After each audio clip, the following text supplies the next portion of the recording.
For many couples, money is a big discussion when it comes to planning for a future together. So really no better time of year than to talk about navigating money and relationships. So happy to be joined now by Julie Bates, Vice President at Delta Community Credit Union. Julie, appreciate you coming on. Thanks for having me, Dan. It's a pleasure. So let's talk about why it is important to discuss finances in a healthy way in a relationship. Absolutely. I think really beginning to have expectations set about money, what's important to us, is really a cornerstone of any healthy relationship. At what time should these conversations be coming up early on in a relationship? Well, I think when the check comes during the first date, money's going to come up.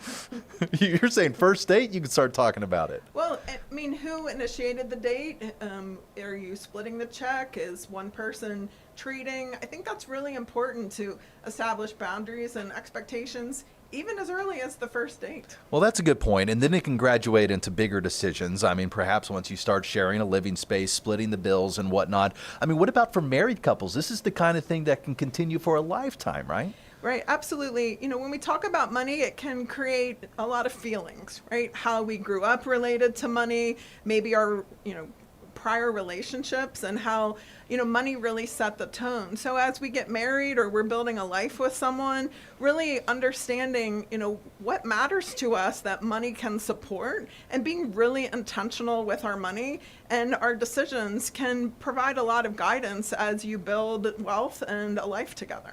Julie, you say it can build feelings. It can also bring friction when not handled correctly. What issues do you see that tend to kind of build that tension in a relationship? I think we're attracted to our money opposite. So if we're a saver and we're really focused on tomorrow, we tend to be attracted to a spender who's focused on today. But that can be a really healthy balance if you think about it from that perspective, and kind of reframing the tension as you need both. You need someone focused on the needs of today and the needs of tomorrow. Well, that's a good point. I mean, we've always heard opposites attract. So you're saying couples don't have to be financially compatible to succeed. In fact, it might even be better off to have somebody who's saying YOLO while the other is saying, we got to worry about the 401k.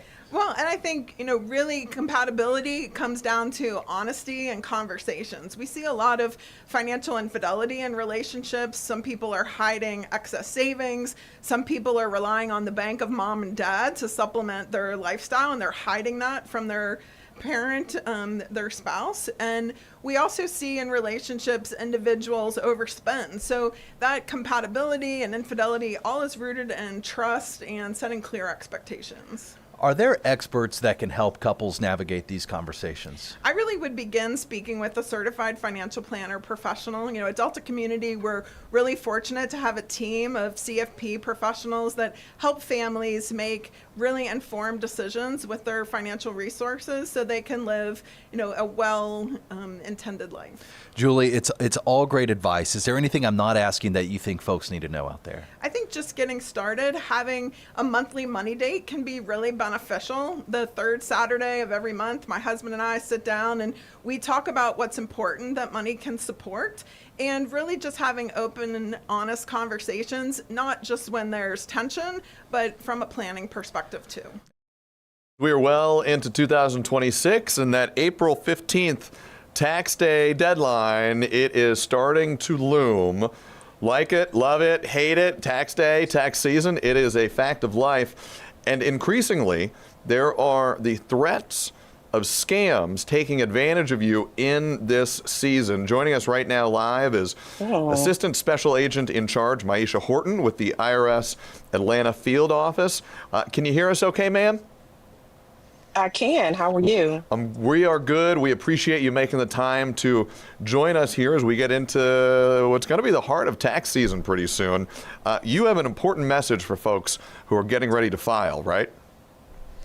That is correct. The message that we have for our taxpayers this season is to be vigilant, to make sure that when you're going out and you're looking for a return preparer to file your tax returns, that you're being vigilant and that you are looking for the right information to avoid fraudsters.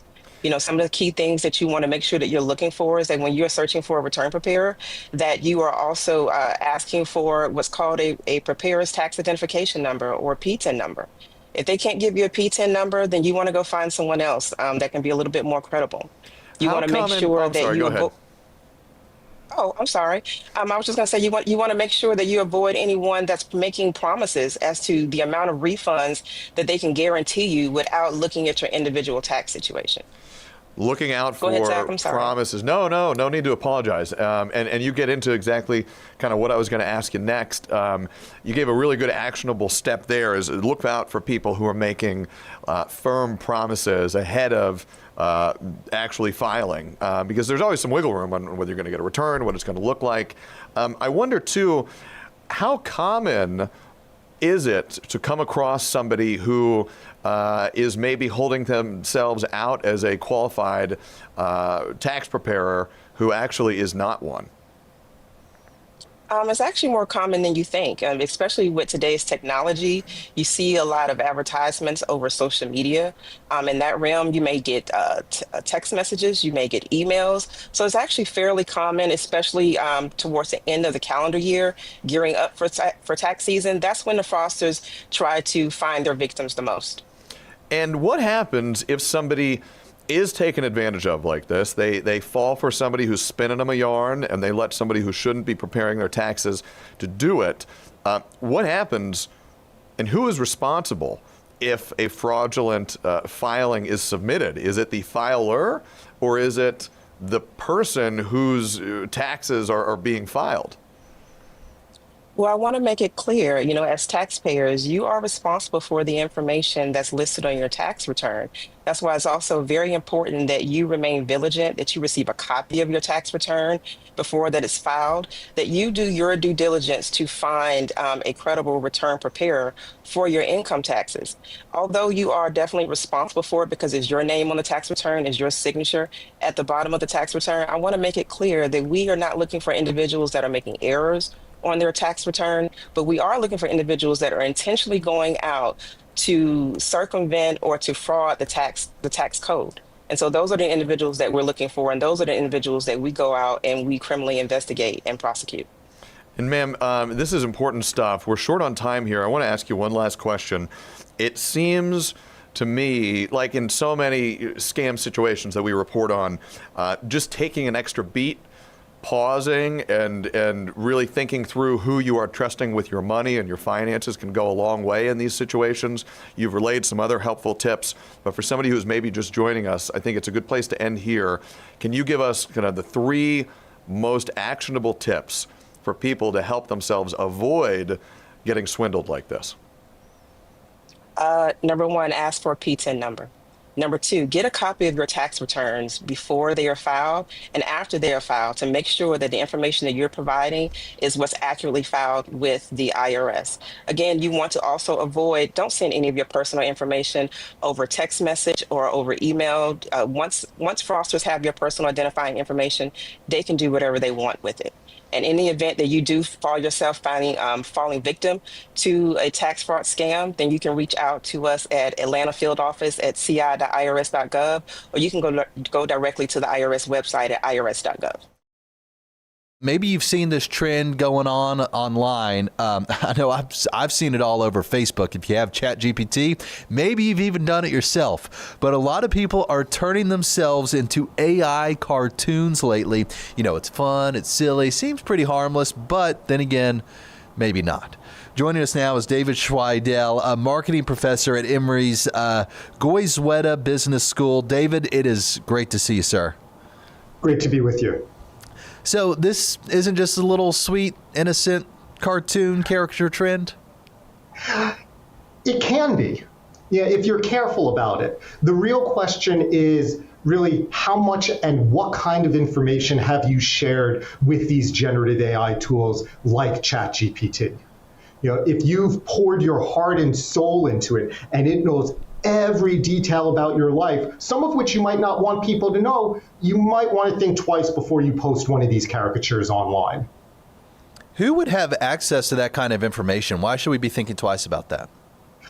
Well, and this is where kind of the user is in the driver's seat. So if you create one of these caricatures, you're likely sharing that information, everything that went into it, with one of the AI development companies like OpenAI or Anthropic or Google. Now, let's be honest, if it's something like Google, they probably already have most of this information about you. But I think where the risk comes in for users is, what if I decide to put it on Instagram? What if I decide to put it on Facebook or TikTok, and now I'm sharing that with a much wider audience?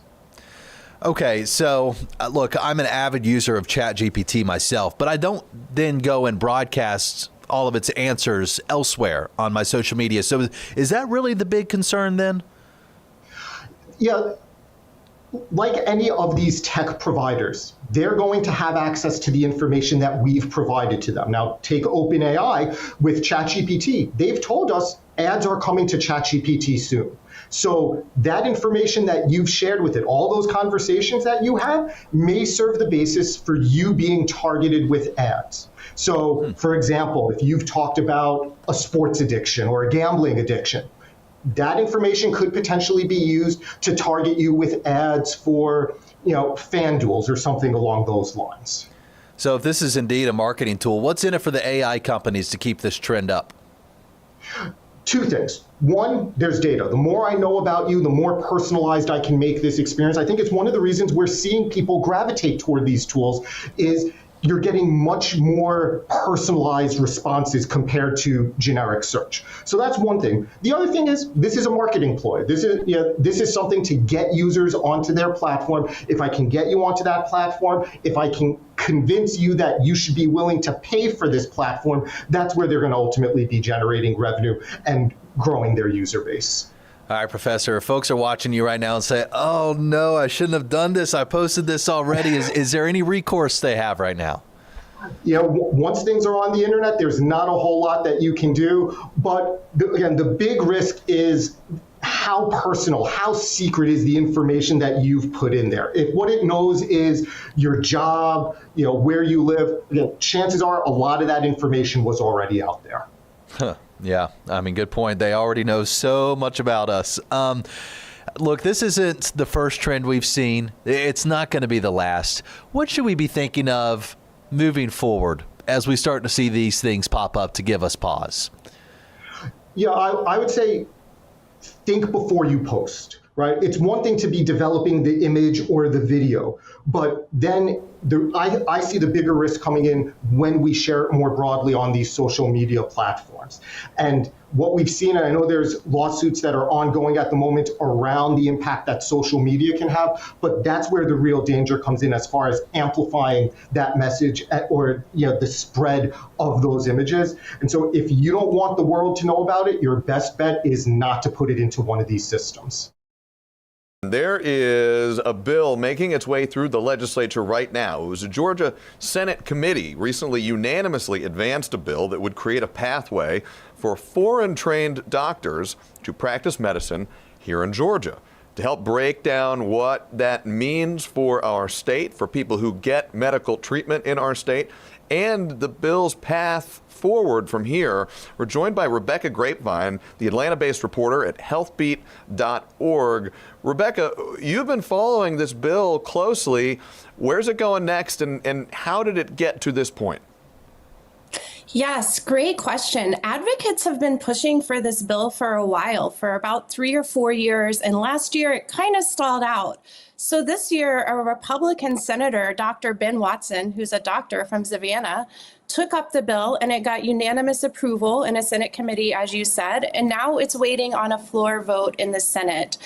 So we'll see if the Senate's able to get to that by the March 6th deadline that they'll need to pass it on to the next phase.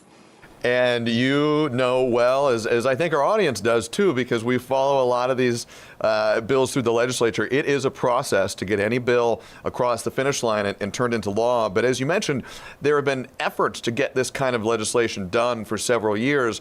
This year, you've pointed out, it seems to be getting more traction. Georgia has a shortage of physicians. Is that the driving force behind the focus this year on this kind of legislation? Yes, it's breaking news to no one who's ever tried to get a doctor's appointment in Georgia that we do have a shortage of physicians here, and that's especially pronounced in our more rural parts of the state. And so advocates say, hey, on the one hand, we have a shortage, and on the other hand, we have some doctors here in the United States who were trained abroad, but could potentially help fill in those gaps, especially in underserved areas. So could we put those two pieces together and help solve this problem or make a dent in the shortage problem? But that doesn't mean just anybody gets to practice in Georgia. There's a long list of requirements I can walk you through. Yeah, you almost read my mind there, because I did want to ask you about that. And as I look at my notes here, there are thousands of physicians that Georgia would like to have here that we don't. The number I'm looking at is something like a shortage of 8,000 physicians. But if this bill passes and it becomes easier for foreign trained doctors to come and practice medicine here, Rebecca, you tee me up and I want to tee you up in return. What kind of requirements would those foreign trained doctors have to meet in order to actually practice medicine here in Georgia?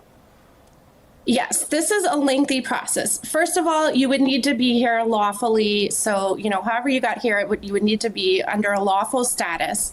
And you would have need to already practice medicine in 5 or even some cases 10 years in another country, as well as obviously graduated from medical school there.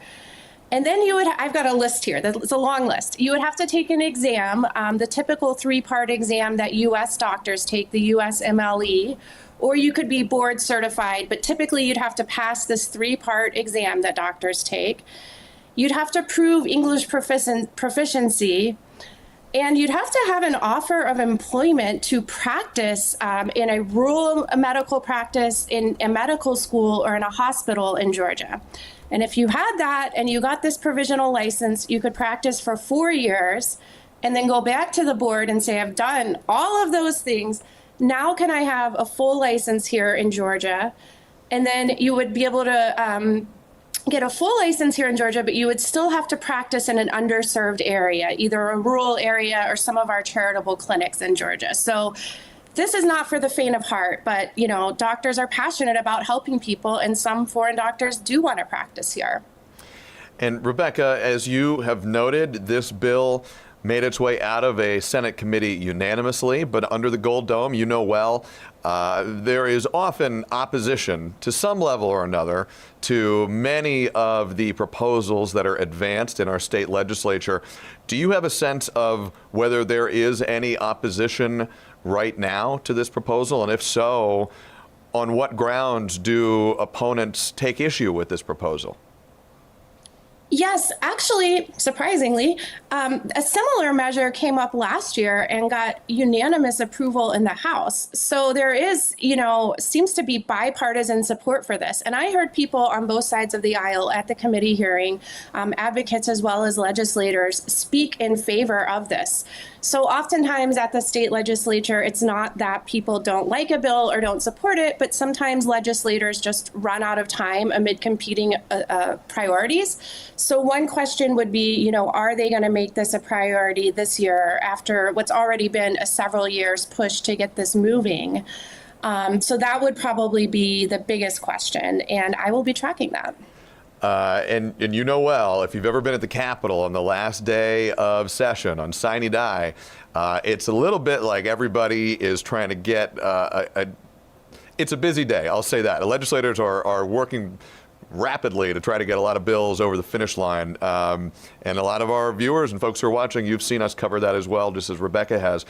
One last question for you. We've talked a lot about the data, we've talked about the bill and its path through the legislature. The rural impact of getting more doctors into Georgia, can you just put that into the human context? How difficult is it for some people in our most rural counties to get access to reliable medical care right now? It can be really tough. You can be facing, I talked to someone recently who needed to seek, professional mental health, and they drove 4 hours to see a doctor. And you might say, well, we have telemedicine now, something most of us here in Atlanta take for granted. But I also spoke to someone from the southwest corner of the state recently who said, my internet doesn't work very well. I usually, he doesn't really have internet. He has to use his phone signal to get online. So it's not a given all over the state that people would have access. So again, advocates say we've got this hole that needs filling, and can these doctors come help us fill it in, since they're already here. I mean, I've heard stories of doctors that are here that are doing things like delivering Uber Eats, or, maybe change their mind and go into another profession that doesn't take so many years, like of going back to medical school in the United States. So advocates say these people could help us fill that gap. Lawmakers under the Gold Dome have been at work for about a month now. A buzzword that you're hearing a lot is affordability. There's been a lot of focus on taxes as well. We're joined now by Daniel Conso. He's a PhD and he's Vice President of Public Policy at the Georgia Budget and Policy Institute. Can you hear us okay? I can. Good afternoon. Sorry, I'm joining you live from the state capitol, where lawmakers are debating these measures right now on the Senate floor. Hey, listen, this is a place where we often have guests joining us from the Capitol, so there's no reason to apologize for that at all, especially when you're there, following along in real time the stuff that we're talking about. So let's start with this. Georgia Budget and Policy Institute has been doing research into some possible ramifications if the state income tax is eliminated, correct? That's right.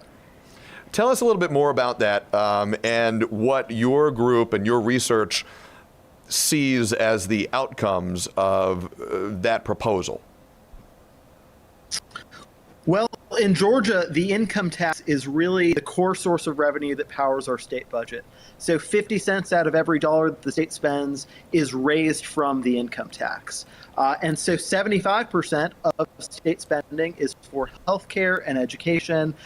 We are one of the most nation. And so when you start to chip away at those revenues, it can have very serious effects and leave you potentially making deep cuts that folks could feel across the state. So today there is a package of two bills on the Senate floor being debated right now, Senate Bill 476 and Senate Bill 477. And the combined effect of those would be to wipe out about half of the state income tax. So around $1 billion a year in revenue that would be lost. And although they're making up some of that, we think that the net would be to create a deficit that's over $6 billion a year, which is actually more than the state spends on Medicaid, more than our higher education programs combined. So it would be a really difficult hole to try to fill.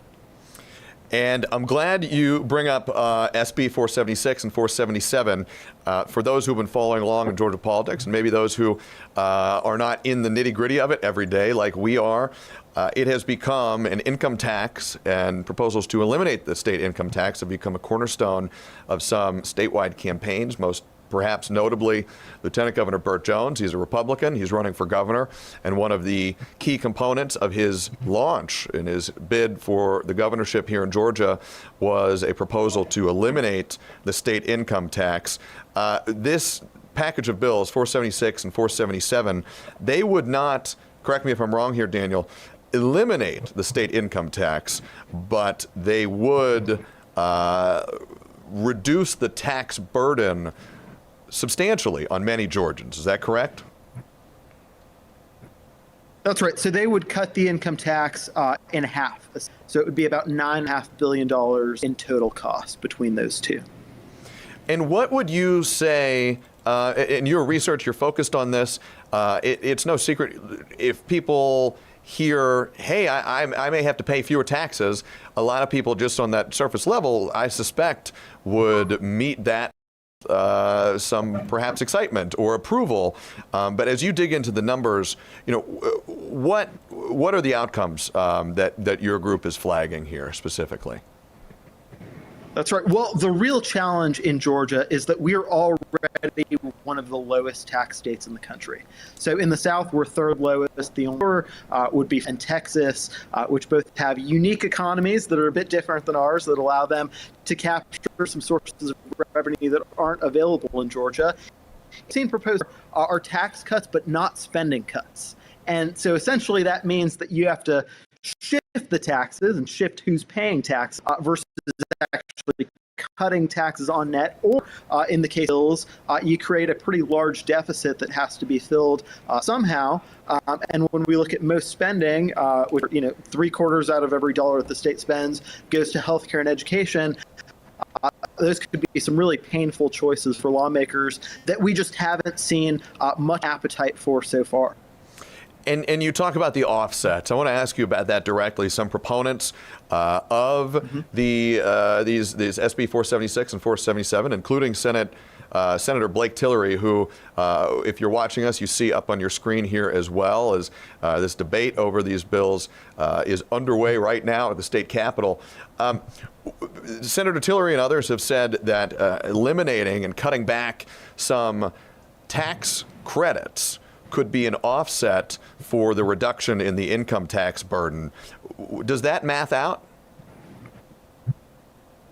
Well, it's very popular to talk about these things in the abstract, to talk about cutting back welfare. But what we've seen is once you have to start listing specific tax breaks, they tend to choose the ones that really don't add up to a whole lot of money. Things like crab bait, things that just sound kind of funny. But the total that we heard from the chair on the floor of the Senate that he thinks his bill would raise is about $2.8 billion. And so that's a lot less than the cost that we add up of the bills, which is around $9.5 billion. So that's why we think it would cause a deficit of around $6 billion. And so obviously it gets very difficult to find that much money in the budget. And so I think they've promised tax cuts that are a little bit larger or significantly larger than the revenues that so far they've been willing to consider pulling back on. When we get talking about taxes, it can be stressful, although good weekend to kind of huddle down and do your taxes. Sunday going to be a rainy day.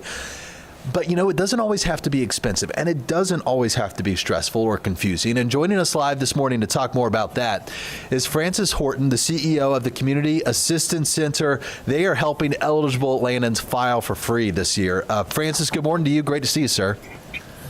Thank you, Dan. Appreciate you having us this morning. No, absolutely. Let's just give a broad overview, first of all, for folks who aren't familiar. What is the Community Assistance Center all about?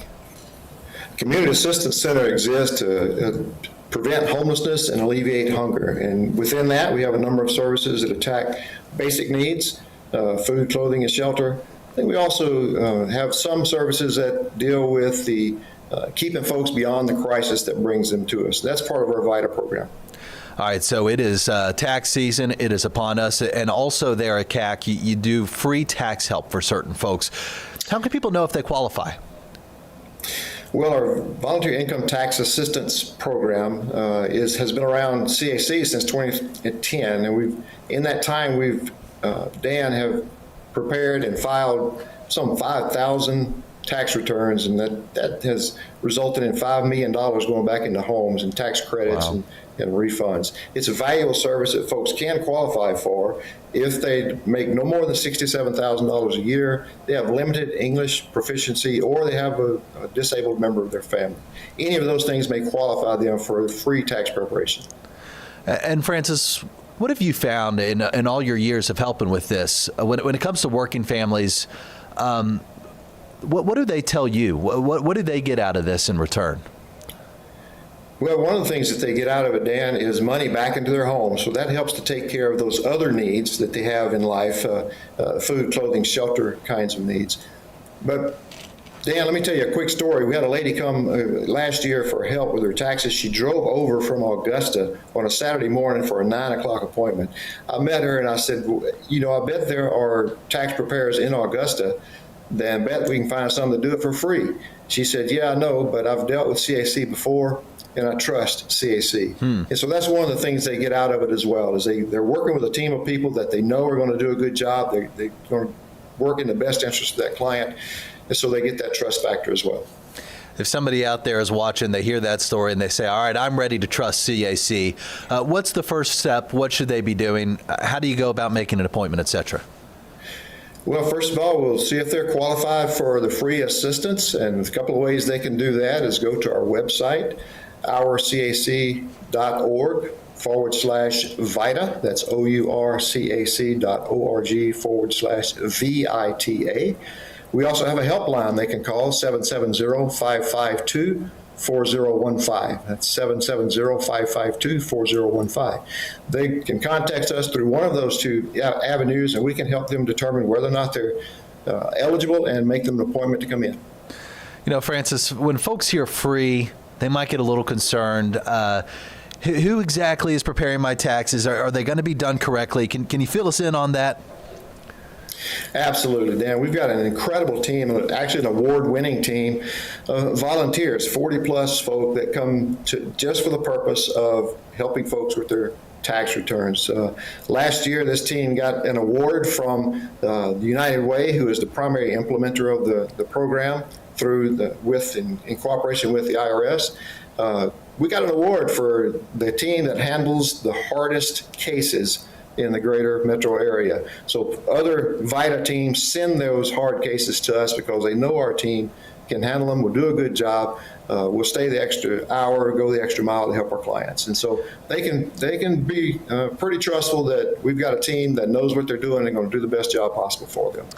Francis, I know it must be rewarding for you, and I don't want to put words in your mouth, but when you hear the story of like that woman in Augusta who continues to come back to you year after year, and then you give us those numbers of all the millions of dollars you help put back in the pockets of local folks, I mean, what keeps you coming back to this year in and year out?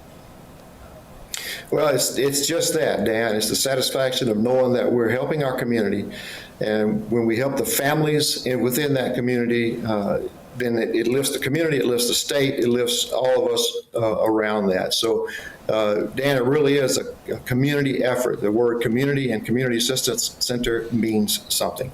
So we want to help those neighbors that have a need in any way that we can. And we have a number of ways that we do that. We have a full menu of services that really is a holistic approach to meeting those needs. And we want to make sure our families get toward financial stability. Really is never too early to be thinking about kindergarten. A lot of parents are wondering if their child is really ready. It's not just about knowing all the letters and numbers anymore either. So joining us this morning is Jen Wirtz, CEO of Coral Care. That's a platform helping families access high-quality pediatric therapy and support. Jen, good morning. Looking forward to this conversation. Great to be with you. Good morning. Thanks for having me. So our reporter in that story you just heard said that kindergarten is not a one-size-fits-all. Would you agree with that assessment? I agree with that. With Coral Care, we're a child development platform. We see kids all the time, really focused on like preschool and kindergarten readiness. I'm actually a mom of two. I sent one of my children to school older and one younger. So I know this quite well, and I fully agree with that. I'm a dad of two. I got a 3-year-old and a 1-year-old, and I got to make that decision pretty soon. The older one has a September birthday. Do we do the red shirt, or do we send him straight to kindergarten? I know this is something a lot of parents are thinking about. What kind of factors should we be considering when weighing those options? Yeah, I mean, to your point, it isn't about the ABCs and being able to count. I mean, of course, there are certain things that will be learned in kindergarten and are expected, but at the end of the day, it comes down to like emotional readiness, ability to handle transitions, frustration tolerance. So do they get completely overwhelmed, and does everything that it doesn't go exactly their way trigger a meltdown that can't be recovered from? Can children be independent? All of that really factors in much more than the academics. And how do you know if you're just dealing with a toddler tantrum or if it could be something more that needs to be addressed? Is that where Coral Care comes in? Yeah, exactly. And that's where, so occupational therapists are a great source to talk through, really, is your child ready? Is what you're seeing a version of normal, or is it something that warrants extra support, extra time? And so in terms of like, is the meltdown normal? Like, kids have meltdowns and tantrums all the time. A lot of it comes down to how frequently they happen, how long they're happening for, and what recovery from them looks like. For parents who are watching this and they just aren't so sure yet, what are some signs that their child might need a little extra support before school starts? So the thing with kindergarten now especially is that a lot is required of the child in terms of their ability to pay attention and their ability to easily transition from one activity to the other. And that could be from like circle time on the rug to going and doing a worksheet at the table to going to PE. And so kids need to be able to easily transition. They need to be able to follow multi-step directions. And it could be as simple as like, go sit down in your chair, take out a pencil and take out a piece of paper and wait for further instruction. Like that's an example of a multi-step. Kids are expected to be able to handle like basic social situations. So for example, at home, we kind of jump to all of our kids' needs when it's more of a one-on-one experience, but it's a group situation in kindergarten. And kids have to be able to accept that another child is getting called on and not them, and they have to wait their turn. So there's like a lot of waiting and accepting that they didn't get exactly what they wanted. Gosh, you got me when you talked about easy transitions. That's something we're working through right now. For parents asking, what can we do at home to help? Is there anything we can be doing to be working on building confidence and healthy routines and setting our kids up for success? So I know it's easy to give in to your kids when they are saying, help me with this, help me with that, but really pushing on independence, like being able to put your jacket on independently, use the bathroom independently, encouraging them to clearly ask for what they need. Like being able to advocate for yourself is so critical in kindergarten, even if language isn't fully developed. Doing play dates. And it's totally normal at this young age if the kids are doing what we call parallel play, which is, I feel like parents see this all the time. You do a play date and it's like the kids didn't even interact, but being able to play with another child. And I think the most important thing is observe and trust your intuition. And if you feel that something is going on or you're just not sure, get an opinion from an occupational therapist. And when it comes to pediatric therapy, is there such thing as too early in a child's life? No, not at all. We actually work with babies as young as coming out of the NICU. Actually, earlier is better. The sooner that you can get a child support, the easier it is to set them up on a path to be more successful. And so certainly don't wait. Jen, give me a little background on why you decided to find this company. And we also have your website pulled up here. Where can folks go for more information? Yeah, so I started Coral Care because my daughter was exhibiting some signs of delays, my older daughter, and I couldn't find anyone to help her at all. And I was just calling lists where I would get to, this practice is no longer in business, nobody took my insurance, and it was just a maze to get support, in spite of being told what I just said to all of you, which is like, get care as soon as possible. And so I started Coral Care to just make care more accessible and more affordable, and in-home, because that's really where kids are most themselves. And so that's where they can really see the most progress.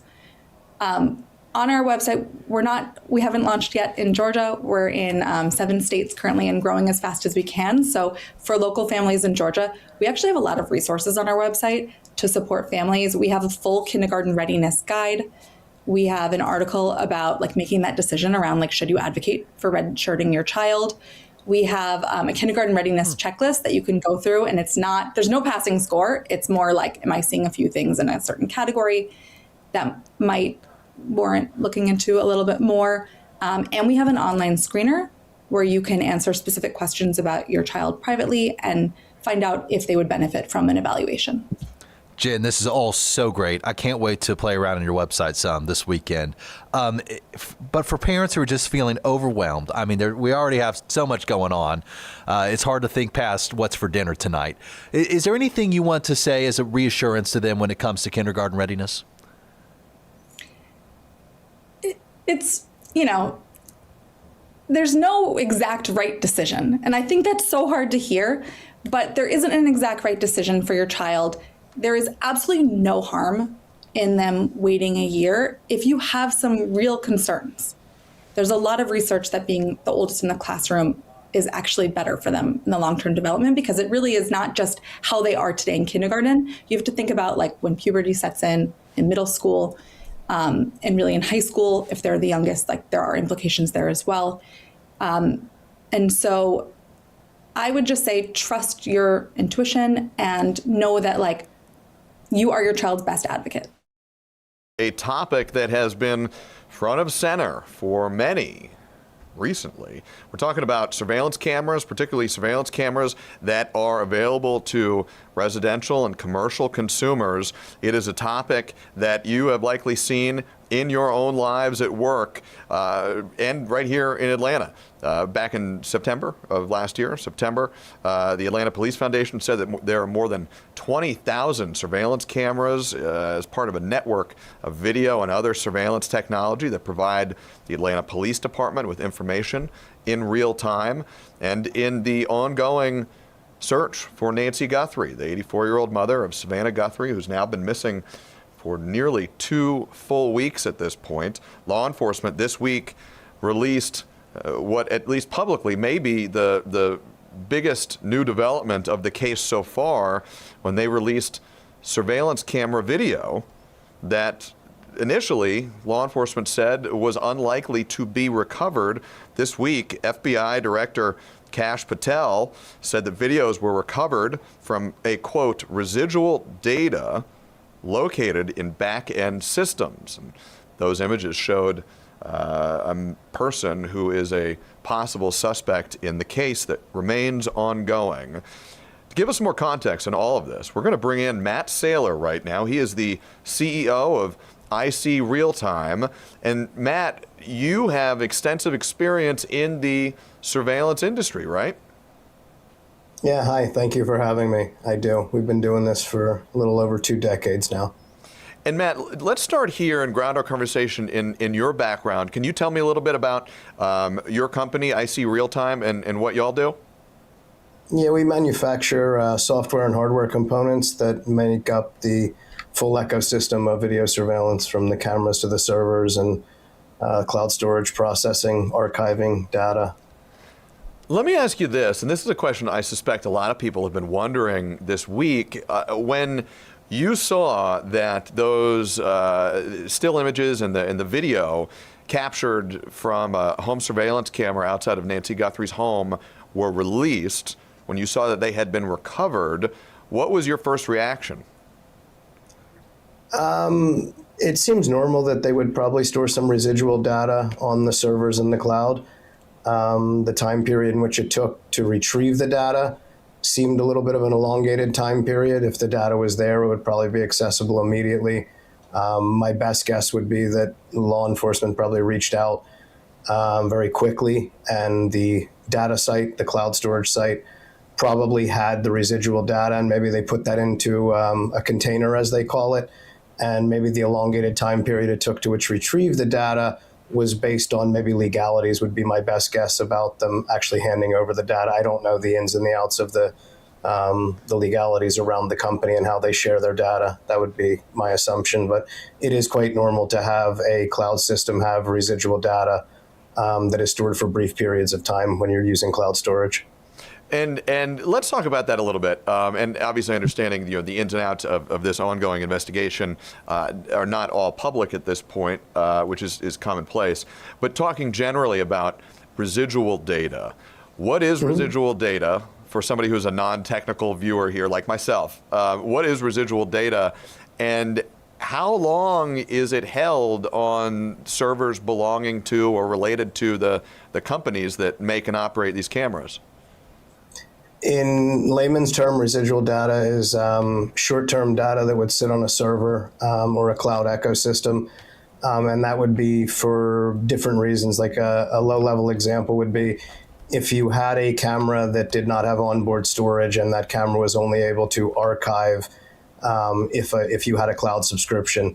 Let's say that your internet went out, it would have a small amount of residual data on the camera level in order to retain the video that it was capturing until the internet came back up and the stream could be provided to upload it to the cloud. That would be like kind of a low-level example, but in the question you're asking, in the cloud infrastructure, residual data is generally a short-term amount of data that would be stored in the cloud and then overwritten once a certain time period elapsed. Those time periods vary.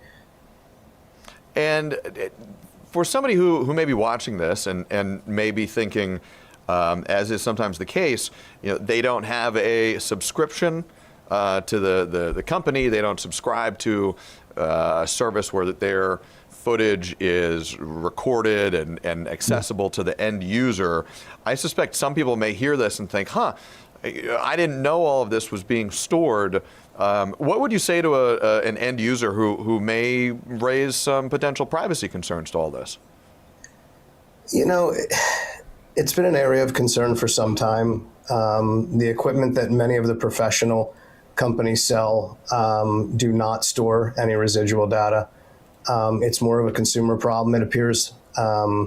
Generally, the best thing I could say and recommend to anybody watching would be try to own your data and store your data on site. If you did want to get a simple kind of consumer product like a doorbell camera, try to get one that has an SD card built in, and therefore your data doesn't have to transmit to the cloud. As a matter, there's plenty of hardware solutions as far as video doorbells, for an example, that do have an SD card. They do not need a cloud plan. Your data is stored locally. It is on site, and you have no risk of what you're seeing now. And the other component of all this, of course, is law enforcement and law enforcement access to these recorded images and videos, the residual data, all of this. What kind of access and what kind of steps do law enforcement entities have to go through in order to obtain access to this footage from the companies that operate these cameras? You know, I'm not an expert in this field, so I don't want to comment on something I'm not well versed in. From my personal dealings, we have dealt with law enforcement in the past many times. Generally, they would need permission from, let's just say this case, the homeowner or the owner of the equipment in order to access that data. But I don't want to comment on something that I'm not really well versed on. And that's totally fine, and we always appreciate that candor from our guests. Sure. Let me ask you this. You know, you've given some tips. You said, you know, if you're an end user who's maybe got some concerns, got some questions, make sure that you control your data and your storage at home on site. Are there any other tips you would give to end users who, you know, want to use this technology, but also perhaps want to use it in a way that they feel is, you know, fully self-controlled? Yeah, absolutely. The main thing is own your data. You know, in all of what we're talking about, it's a fear of sharing your data, owning your data, than people using your data without your permission. So the way to overcome that is, you know, first of all, I believe that there's a little bit too much on the single camera use, meaning a doorbell camera. That's not really security. It's more for observation. You get a package delivered, someone rings a doorbell. It has its place, don't get me wrong, but it should be a part of a larger ecosystem. You have multiple entrances, you have ingress and egress of your home, you have driveways, you have walkways, you have front, back, sides of your home. All of them should be covered. So I think twofold, if I was to make a recommendation to your listeners, would be, you know, get a real surveillance system, not just a Wi-Fi connected cloud storage plan. You know, get a system that records on site. You don't need an expensive system. You don't need to get 100 cameras on your home. But if you put 4 or 6 cameras, you'll get all of your ingress, egress. You get your walkway, your front, your side. And then what you'll have is an NVR, which is a network video recorder. And that'll take all of these cameras, and it's an internal device. It does not transmit to the cloud. It stores them all on a hard drive, whether that be solid state or spinning. And that can give you months, if not years worth of data, depending on your needs. Cloud storage has its place. We use it. It's mostly for redundancy and overlap. But I think the main recommendation would be keep your storage on site. That doesn't mean you don't have privy to it remotely. You still can go through applications or desktop software. You can view it. You can get playback. You can do all the alerts. And there's nothing that a cloud plan offers that local storage doesn't. The differentiator is when you archive the data, you're archiving it from your home. It's being stored on a device that's inside of your house. It's not being transmitted out. And I think another relevant point to that is we rely on the internet for almost everything. And when the internet goes out and or Wi-Fi goes out and you only have a cloud storage plan, then, you know, your information does not ever make it to the cloud. So I think those would be some good recommendations for your listeners.